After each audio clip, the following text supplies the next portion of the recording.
Communiqué. Communiqué, Papi Kamwasi. Communiqué, communiqué. Communiqué, Bana Paris. Communiqué, Christine Mpinda. Communiqué à Mounene. Na Villevorde. Ipa ya Kapinga, Régine. Bana ya Pretoria. Partout, boda kota la biso, bana ya Italie. Na pesi binombo tebele. Lelo, bozala vraiment concentré. Émission eza un peu spéciale. Tunasikilizana. Est-ce que boza kolanda ngai? Restez scotché, branché et concentré. Attachez vos ceintures. En tout cas, tozo solo là. Boye ba émission kozala moulaï. Je vous préviens, émission et kozala moulaï, mais en tout cas, nyonso est important. Autre balilo. Yo zo parti na yo bomba, ce qui ko kata au partager, eza pour un intérêt général, intérêt ya mboka. Nana choate lelo fona ebisabino makambu oyo etondi na kabesa oyo. Touti musika. Bana ya makelele bobimisa bango to na vacances. Bana bazana bandako. Nga déjà Basile na bimisi libanda. Alors la dessin animé wana bisi en tout cas Basile pardon za na libanda. Soit vélo, ça quand on a vélo. Touti Musika, cher internaute, Touti Musika. Histoire ya Congo et outi na ma grande puissance. Na ma kambulanya lo na émission lelo. Cher internaute. Mobutu Sese Seko Kukumbwendo Wazabanga, choisi par les Américains comme leader d'Afrique centrale. L'Isuna Bango d'Afrique centrale. Combattre la intérêt ya ba américain, combattre la position ya ba américain. Contre Barus. Afrique centrale, bango nyonso bango fukama. Et pas à Mobutu, l'issue yaba américain. Mobutu affaibli. Mobutu a koufi. Tokata histoire na mukuse ya. Ba américain, ba poni Uganda. Uganda, l'issue yaba américain na Afrique. Avec l'âge aussi, il y a Museveni, Lelo, ou hier, hein, tout le bagage hier. Kagame a dirigé l'Afrique centrale, Oyo.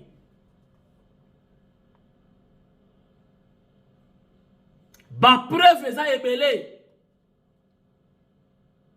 Soki olingi, soki basi baponi yo, faut la paix efficace, makasi na armée. Yango bomona ki Mobutu balé ko intervenir na ba conflit ebele na Afrique.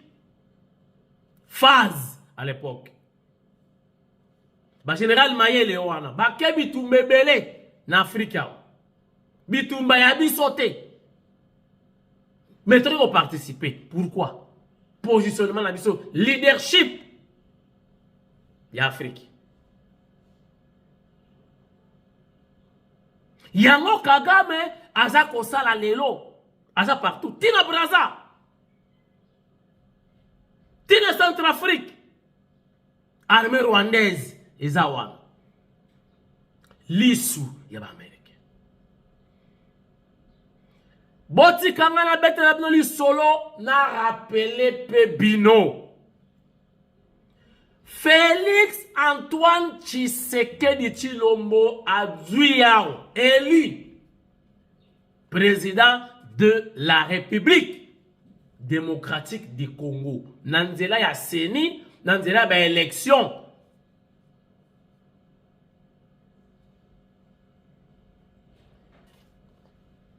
Selon la Constitution, CENI a publié président de la République élu provisoirement. Et après, Cour constitutionnelle n'est qu'à confirmer. Bande konanga bo fongola matoi boyo kalisolo. Les kinanga imoko ya quartier dans les chauffeurs na aéroport international ya Njili aza kimbangiste mutu ya eside tous à cause de la cour constitutionnelle a confirmé Fachi président de la République wana Fachi alongwe déjà nanda kunaye a komi kofana na hôtel Béatrice biso tokenaka kuna mikolo nyonso na gare centrale. Tout ça cause la lobby va confirmer Fachi na cour constitutionnelle. Les qui wana ya chauffeur mou qui a décidé. Na vérité des urnes na motu. Aye. Ovie. Bosambwe. Nini via Bosambwe. To Sambwe. Na uti aéroport. Bakangi aéroport. Avion ko matate, avion ko kitate, Kagame Azoya, à l'objet cour constitutionnel a publié T, a confirmé Fachi T, Tiyakoya. Avez-vous compris une chose? Vous y êtes? Tunasikilizana? Entendez? Donc, à niveau, il y a ingérence. Un président voisin. Azopé Samibe qu'on a cour constitutionnelle appelle si loi. Bon confirmé président Wanate. Oyobino bo élire kuna. Ngai mannequin mupende lokola ngrungi nazakoya. Ngai ne lokopé sa ordre. Yé toyete. Imaginez. T'as le niveau de Zalaki. Donc, leader de l'Afrique centrale. Alors qu'on s'appelle. Oui. Pour l'époque, ils avaient dit pour comme ministre Awa na Congo. Il faut combo qui est dans le Rwanda. Combo est dans le Rwanda, Kagame va checker yo. Batindia va confirmer. Blague. Bota la niveau tozala ki na mboka oyo. Je crois, il y a eu masolo moko boye to ba intervention moko boye Kagame a annulé qui voyage na ya awa ya na Congo et puis cour est confirmé Fachi président de la République. Dans le niveau un grand pays continent tu veux dépendre de Rwanda. Vous voyez ce que tu as dit? Bitumba ya Félix Tshisekedi Tshilombo yango wana a récupéré leadership ya Afrique centrale. Eza bitumba yama sécurité. Il faut qu'on ait la bannière solide. Eza ma sécurité. Nde bitumba ya fati. Na yebi sakabino. Que équipe kenda kale prépara kama kamunyo soyo. Bitumba ya munene zali leadership wana ya Afrique centrale. L'issue ya américain, il faut zonga na Congo. Vu aussi nos minéraux, potentialité na biso. Il faut biso dans l'issue ya américain, la grande puissance militaire dans le monde. Poto yo peko batela ba minéraux, ba territoire, ba frontière na biso nyonso. Na yango fo positionnement ya président na biso, ya mboka na biso fo ezonga wana. Fachi fo azwa kaka place ya maréchal Mobutu na Afrique.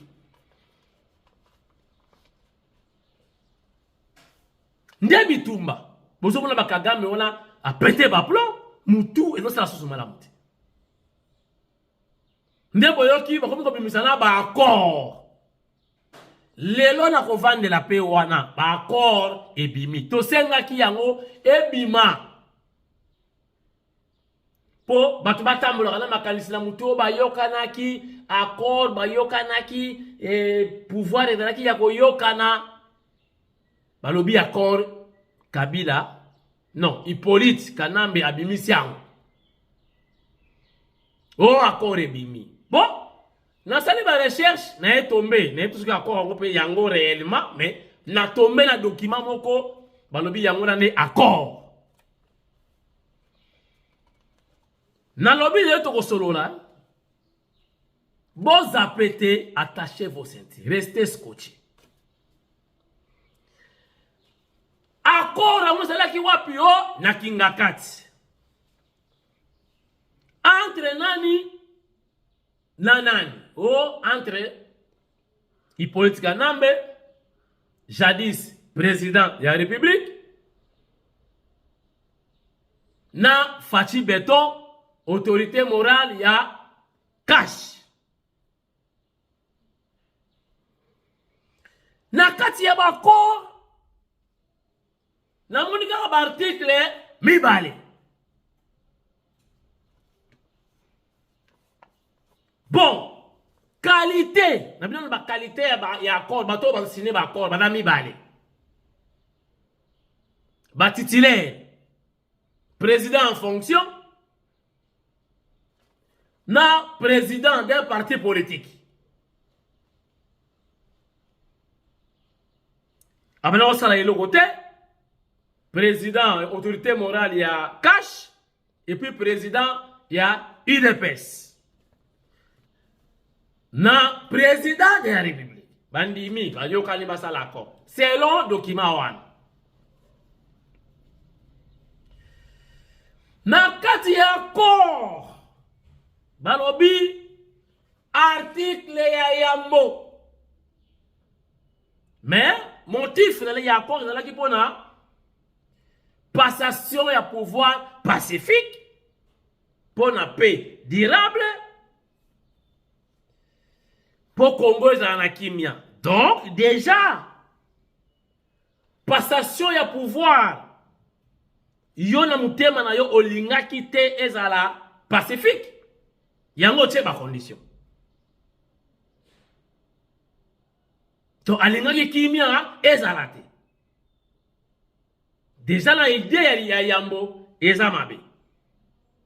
Ali, achesko condition. Condition ya liboso ne article ya yambo. Selon document nga la moni.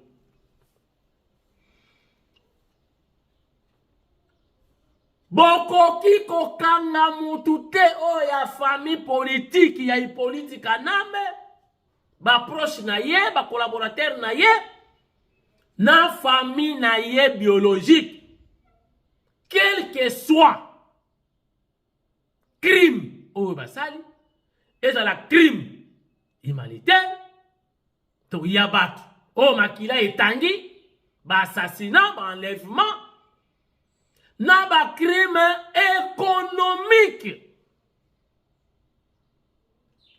Bosimba bango te malgré makamuno subasali.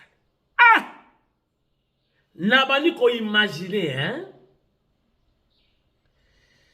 ndenge soki ezalaki bongo. Doana sa mutema fachia neboye. Donc na bato batumba na IDPS. Bato na bosimba bango te. Ba minero nyonso bateki na ba chinois. Tolobela yango te. Batu bakufa na ba marche. Bolobela yango te. Banda kwa batu bazwa.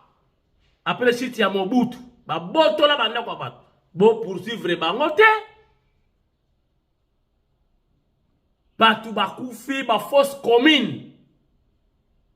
Bo simba bango te. Ponga na la président.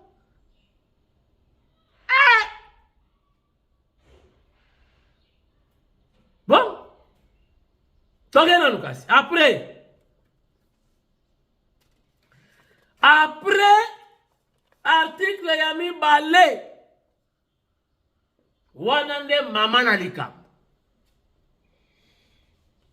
Avant décision nyonso, nomination nyonso, mise en place nyonso, oyo mokonzi ya mboka ya sika azwi, akoki kozwa yango ye moko te. Décision nyonso ya lingazo, alinga nome apesa grade na ba policier, alinga apesa grade na ba soda, alinga apesa grade na ba magistrat, alinga nobe ba mandataire. Foko benga president ya kala o ya longwa. Ku ya kwanza tokeki ngakati bufande, obimisi liste ya ba colonel ya sika bangba mata ba fonction, ba généraux, ba nani, ba mandataire, boyokani. Yepe ba ngolo ba oyo te, oyo. Oyo te, oyo. Aye fatikala. Te chelanga muto na place ya oyo. Oyo chelanga mu. Esalama wapi? Ba dirijaka ekolo mboka na bakonzi mibale te. Eza lokola mbeto alibala. Elalaka basi mibale te. Mbeto alibala. Elalaka mibale mibale te. Yango boyoka ki ekomaki o, c'est Hippolyte qui dirige. Boyoka moti. Et le bamaka lisusu, c'est Hippolyte qui dirige. C'est lui qui dirige. Oh, tunota mwana mboka moko, chauffeur ya kala, na biloko tu wana ibimaka. Pona bakoro. Et où me la quitte, chers internautes?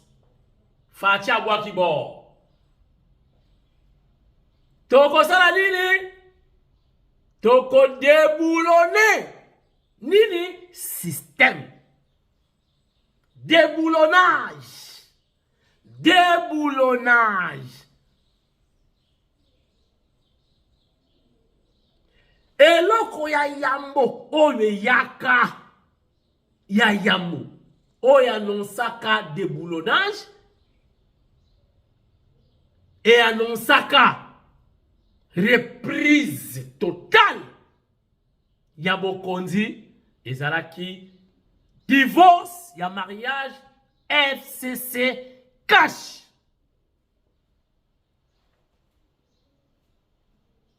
Nde sika le soi-disant accord ekufaki.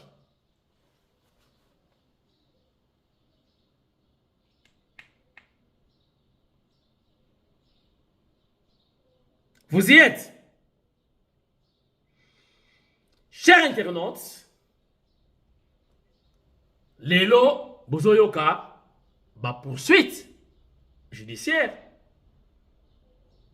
Ce qui accorde à la qui vrai, je ne sais pas. Mais Lelo, Makamunyo Sowana, et quoi?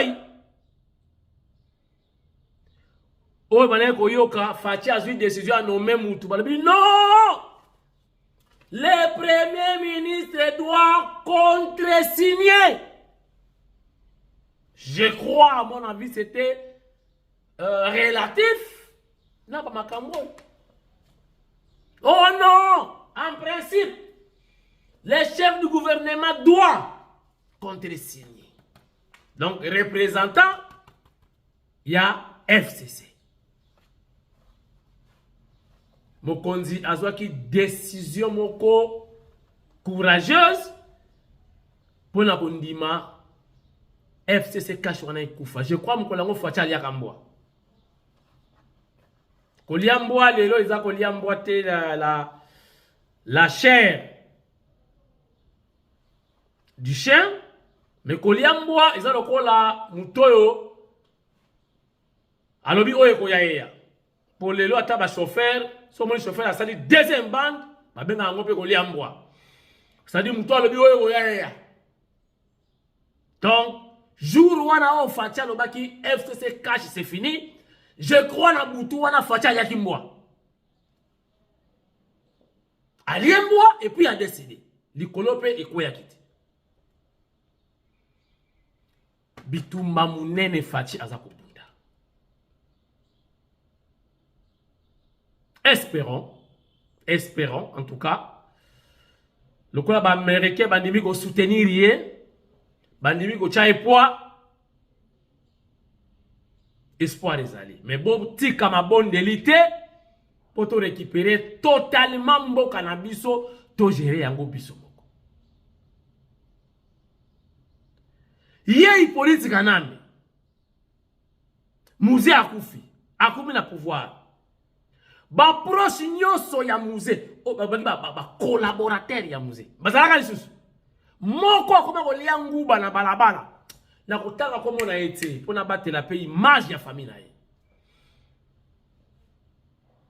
na place moko na ye na yebi aliaka nguba na nzela avant na place moko boye pe azoko lia azoboka nguba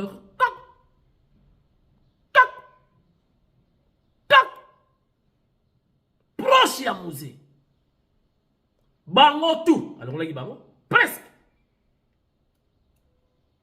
allez azuya bango asika miye alem sa fachi olinyo no même bourgmestre bengangai tukutani comment bourgmestre nani position na endeni province nini boye na boye wana la boko kibokonzi ya kibokonzi te. Chers internautes, na confirmé te makambo ya akoro wana balobi yango ebimi déjà boye tosenga ki babimisa yango parce que koma ki lokola nzembo na moni makambo malonga na kati ezate zoba aka zoba pina na zoba azakaka zoba impossible yo ki ngoluba bon zwa makambo yango yo sikoyo soki ozwi toboma bandeko na bino kofunda biso te kokanga biso te kanga misu bosana pouvoir yango wana tobuki banque toteki ba minere na ba chinois kosimba biso te na ba proche na nga po topesi au pouvoir.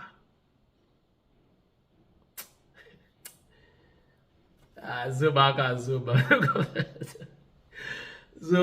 zoba.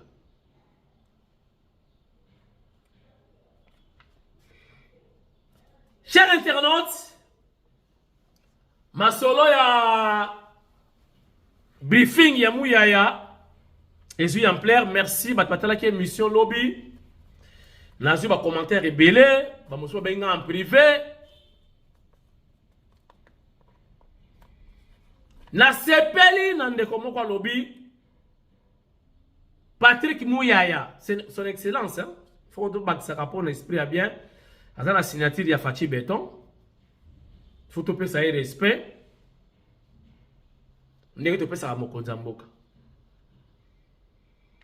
Patrick Mouyaya, son excellence. Ne comment Bisingai. Yebisa yeba. Madame Vatner Azanani, Thérèse Kayikwamba, Lelo na Congo, Azanani. A koki ko exposé te de wa petit journaliste wana ya mbika. Babani musala lobby. Bakele ko poser Thérèse Kayikwamba, Jeanne d'Arc. Na biso ba question, muta uti pa ya trompe. On dit que Bunda Bitumba ya 40-45 na Rwanda. Allez, aussi ma petit à pamba. Ce qui lui me fouette, a posé Vatner ma question. Mouyaya, plus jamais ça.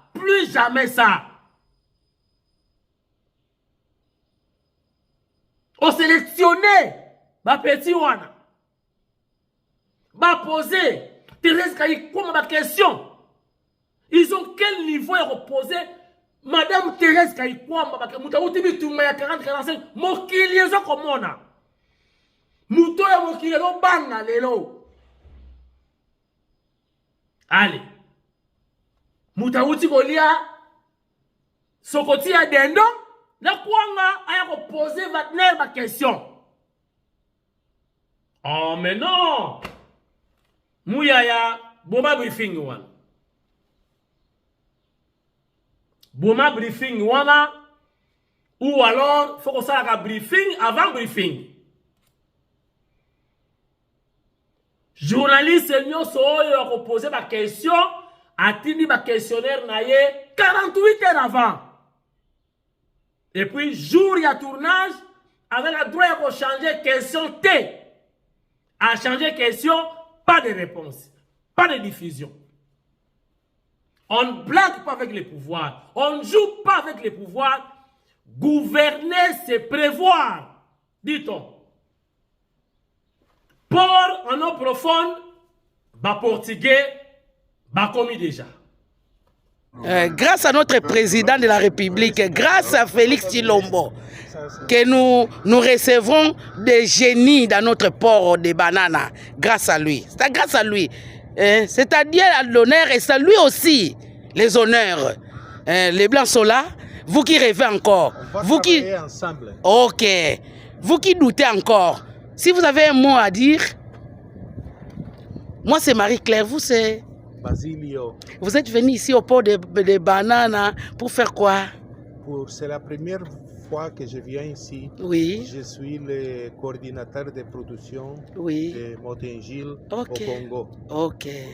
Je sais qu'avec la construction des ports en eau profonde, les Congolais vont se réjouir à ça. Les Congolais vont se réjouir à ça. On a construit la base militaire maritime au Soyo. Enfin, Ok. c'est juste Au Soyo. ici à Soyo. Ok. Donc, c'est votre société. C'est notre société qui a... Oh là là. Bana Congo, boyoki boko sepela ba mindele ba yebango yeyo.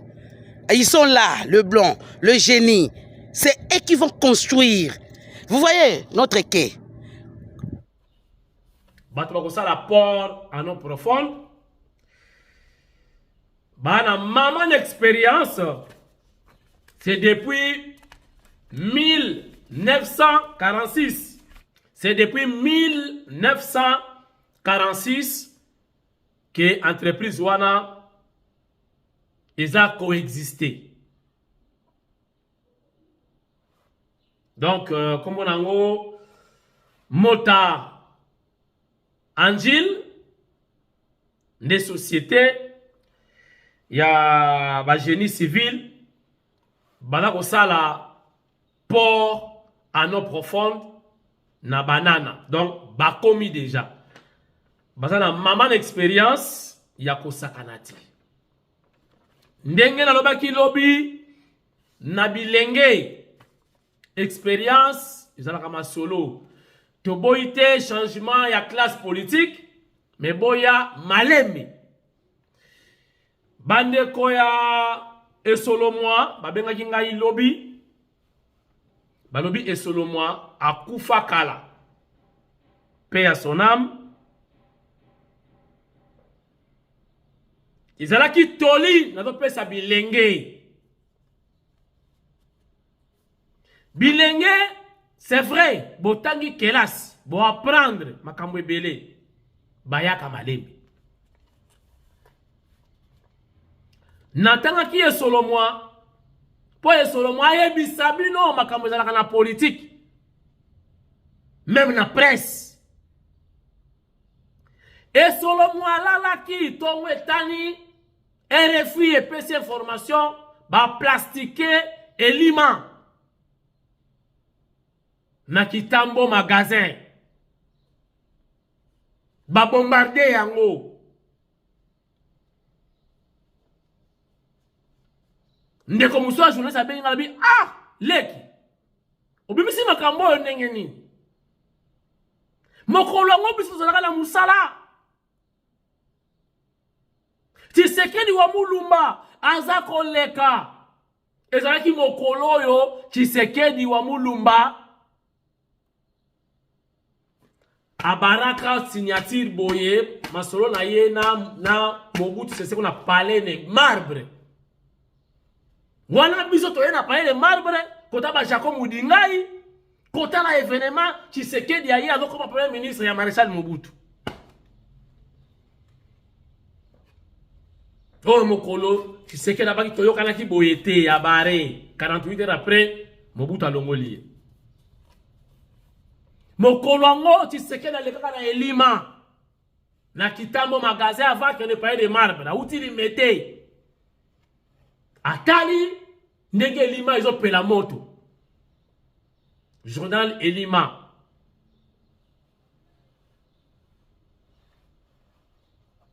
Lelo Constant Mutamba azana ba problème c'est lié aussi à ça Bilenge Boya Malembe s'il vous plaît Fatia pesi une opportunité ya koloba ya kokoma ministre bo consulta kabampaka bozwa kama yele ezarte aussi na insta oyena braliment olinyora kisabampaka baza kuna ke yonde elenge yonde aussi na insta mushetu oleki bango te bampaka bakotala yo Yoko mazoba Yoka kabango bakoyebisa oke leki batambola kaboye bakenda kabo Bilenge bazoya mabe l'esprit ya vengeance bokokweya Bampaka ole bayebi ke entrée ya courant ya SNEL yango wana bayebi peke na sima Entre mususu ya zongo ezalaka arrivé ya courant. Yo tango ye biceps ozola kisaka yone mushetu français oleki ba père wana. Ba père wana bakotika yo. Tango kureko kende. Yo yebike courant eyaka. Inga ye. Ba père wana bayebike zongo eza na sima. Tango yo ye na ba tester na ba pareil sans ko consulter bango ba père wana ba kotika yo kweya ba ko kende ba brancher zongo mais minde epelate yo ko ye ba teke zongo muke za la kawana tango ko kendo zongi singa e tutena zongo pu izine ziki okenda ka makala te osamba te Okimakate Bilenge Bosala, très attention. Vous avez étudié, Bosala ba papier, Bosala souci au sali samboka, Malembe. Malembe. Tunaka.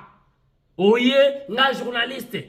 Bache ministre Bozongo, Olugo comme ça ministre Master na yom ta uti ko bunda bitumba ya 40-45.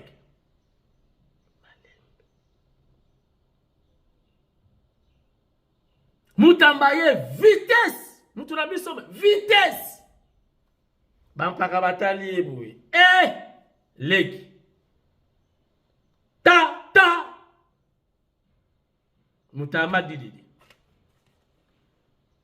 Malembe. Biso bantandu tolobaka diata lungwenya. Tambola lokola caméléon. Bande kona biso ba journaliste. Malembe. Toza la politique. Botuna et solo moi. Paix à son âme. Bon, dans les États-Unis, va lobby le 25 marche. Dans les États-Unis, marche pour la web, ça trompe. Merci. Parce que c'est qui facilité. Bazongi sa leadership y a Afrique. En Afrique centrale, na Congo. Balobi tosili kaki po bayo kavwa na biso awa bandimi tosenga pe merci mabe regardez to bandi musala alors to suis quelque chose pour une fois ba congolais to ça la marche oyo pour na to ba merci to ça la marche oyo pour to la reconnaissance na musala oyo salami Donc na bengi ba maman, na bengi ba papa, na bengi ba jeune, na bengi ba tout surtout pour y a pour la journée. Tous à la reconnaissance, tout pour sa image Yamakas. Aujourd'hui, le Congo pour la première fois, la cause congolaise a été évoquée au cœur du pouvoir du monde, na bureau ovale. Donc, par l'obéli Congo, ça ne s'est jamais fait. Puisque le Congolais te la beauté, we have to leverage from it. Puisque le Congolais, il faut saisir la balle au bon par rapport à dans les 25 juillet 2025 à 13h. Donc, Koutana, Bissonion, surtout, dans State Department, autre, ça, un petit mémo, un bon remerciement, et aussi tout ceux qui dans la Maison Blanche, pour toute la démonstration, pour tout le président Trump, merci pour l'engagement, merci pour l'implication personnelle dans Moussala. Bendele Ekoyate, RDC Laura Makassi, Kimi Ekoti, merci Bandeko Nzamba Zanabino, Bokolo Malamu. Merci, c'est votre serviteur, Junior Bonpetit. Je vous aime. Et pour clôturer, chers internautes, Pona kozongisa force, positionnement na biso, leadership et Afrique centrale, mokonza mboka fo abongisa nde armée. Formation, académie militaire, basoda batanga, kotakoli ezonga, kananga ezonga, basoda batanga ya solo, bazala motivé, bazala outillé, bazala na mwa eloko katuku bianza, ration. Potozonga na position de force, il y a diriger Afrique centrale Mobimba. Chers compatriotes congolais, ici où vous voyez, je suis à ce qu'on a appelé anciennement la base militaire de Montawa. Montawa, c'est dans les territoires d'Aru, à l'extrême nord-est de la République démocratique du Congo, en Ituri. Montawa, c'était l'un des sites les plus stratégiques de notre système de défense. La zone où je suis, c'est à la frontière avec l'Ouganda et le Soudan du Sud. Donc je suis, quand vous prenez la carte du Congo, l'extrême nord-est du pays. C'est là où je suis. Montawa, c'était en fait la base militaire qui a permis au président Mobutu de contrôler l'Ouganda et le Soudan. À l'époque de Mobutu, l'Ouganda ne pouvait pas parler devant nous. C'était à cause de ça. Même la guerre de l'Ituri, parce que ça n'a pas commencé aujourd'hui, le conflit Hemalendo en Ituri n'a pas commencé aujourd'hui. Il y avait des commandos, les villageois ici me disent des commandos de choc. Ce sont les commandos qu'il y avait ici. Et à chaque fois que les Hema et les Lendu s'affrontaient à Djougou ou à Irumu, Mobutu déployait les commandos là-bas à partir d'ici. Ils allaient, ils frappent, ils imposent la paix et ils reviennent. Je suis au regret de vous faire visiter cette base militaire aujourd'hui abandonnée. Tout ce qui reste, c'est des ruines. En fait, la base a été installée dans une concession de l'Institut national de recherche agronomique INERA. C'est un institut qui dépend du ministère de la Recherche scientifique. Je ne sais même pas si le ministre de la Recherche scientifique connaît cette base ou ce site a existé. J'ai retrouvé quand même une administration résiduelle. J'ai trouvé le chef du site qui m'a fait visiter ce qui a été la base militaire ici, les casernes à l'époque, les bureaux administratifs, les résidences des officiers, tout ce qui a constitué Montawa. J'ai visité et c'est des ruines. Il n'y a plus rien, il n'y a que les vestiges de ce qui a été l'un des sites plus importants de notre système de défense. Je voudrais m'adresser au président Tshisekedi. Monsieur le président, je sais qu'à chaque fois que je m'adresse à vous, vos collaborateurs vous disent que moi je suis un petit agitateur, un petit opposant, il ne faut même pas m'écouter et qu'il faut les écouter eux. Entre les flatteurs qui vous entourent et moi qui travaille, je crois qu'à un moment donné, votre choix devait être clair. Qui est-ce qu'on peut écouter? Est-ce qu'il vous arrive de vous demander comment Mobutu a fait pour s'imposer dans cette région? Comment il a fait pour contrôler l'Ouganda et le Rwanda? Il y avait un système de défense qui fonctionnait, monsieur le président. Et ce système de défense, il n'existe plus. Vous pouvez faire venir toutes les armées du monde ici pour nous aider. Ça ne fonctionnera jamais tant que nous n'avons pas retapé notre système de défense. Je vous prie de rétablir, de réaménager, de réhabiliter la base militaire ici de Montawa dans les territoires d'Aru. C'est grâce à cette base que vous pouvez contrôler l'Ouganda, le Soudan du Sud et gérer la crise de l'État. Lorsque vous lisez Sanzu, les stratèges militaires chinois, ils vous disent on ne protège pas l'objectif dans l'objectif. Vous ne pouvez pas gérer la crise de Djougou à partir de Djougou, non. Mobutu l'a compris. Déjà dans les années 80, la base ici a existé depuis les années 80. C'est l'AFDEL qui est venu démanteler cette base. Et voilà que la crise de l'Ituri est devenue impossible à gérer. Voilà que maintenant le fils de Museveni peut se permettre tout ce qu'il veut. Il peut nous insulter comme il veut aujourd'hui. L'armée ougandaise, l'Ouganda même ne nous considère plus comme un État. Et là, nous parlons seulement de l'Ouganda, mais le Soudan va rester aussi une menace. Mobutu a fait peur même au Soudan, qui était à cette époque le plus grand pays d'Afrique. Le Soudan n'était pas encore divisé sous Mobutu. Nous, au moins, aujourd'hui, ils sont divisés. Mais c'est une menace, le Soudan. Réhabilitons ces systèmes de défense sur lesquels Mobutu s'était appuyé pour asseoir son pouvoir. C'est ça les conseils que ceux qui vous entourent devaient vous donner. Mais non, à la place, ils vous flattent, ils vous racontent, ils vous vendent devant. Et nous qui travaillons avec nos maigres moyens, par souci du pays, non, on vous dit de ne pas nous écouter, nous sommes mauvais, c'est nous les méchants et c'est eux le bon nom. Réhabilitons Montawa. Et vous allez voir que l'Ouganda va se taire. Il faut absolument remettre cette base stratégique qui contrôle la zone nord-est du pays. Où alors? Toyoki barime repere bamsobi nanga ngo akufi na ye. Toyoki lisusu que ça ne va pas. Yena Kagame parce qu'il y a une ambition. Ambition soit ya kokanga côté azali, soit ya kosona Fachi Beton, soit comme président un jour. Ambition wana ba Rwanda ba sepeli na yango te. Donc ça tire de partout. Les violons ne s'accordent plus entre Corneille Nangaa na président Mupende Lokola Ngungi Kagame. Ça ne va pas. Balobi faut passer la naye et à part ça, dans les témoins gênants. Il faut passer la naye. Mais l'email peut circuler que déjà on a banamuwa. Ça ne va pas. En tout cas, Nasukiawa. Ce qui est information est au Bakis. Merci. Natikino Victani interview moko discours hein. Mais peut-être discours tonini. Bon comparer hein. Bon comparer ina Fachi. Et sur 10 bon côté évidemment. Lecture cap. Natikino bino lecture, mtosa lecture nga na ebiete. Na son peut-être pour comprendre. Boyo Kaye sur 10, vous pensez combien? Vous comparez na Fachi Beton. Ngai na bino, Moko. Botika la malamu, beaucoup de love. Bye bye.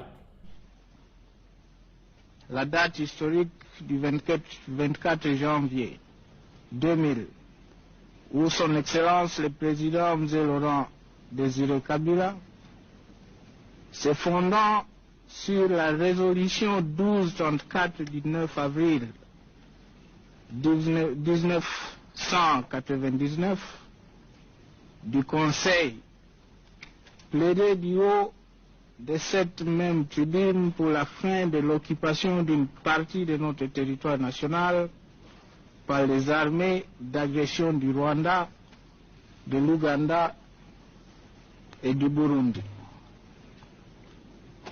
Une année après cette adresse, la situation n'a pas changé malgré les nombreux efforts engagés.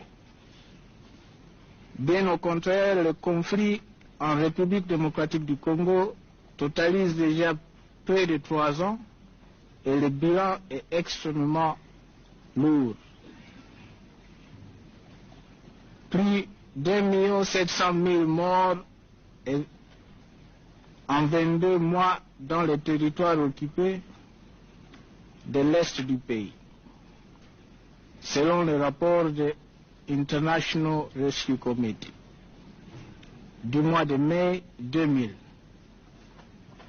Ce chiffre est nettement sous-évalué d'une part parce qu'il n'intègre pas les victimes survenues depuis le mois de mai 2000 et du fait de la poursuite de la guerre d'agression jusqu'à ce jour d'autre part.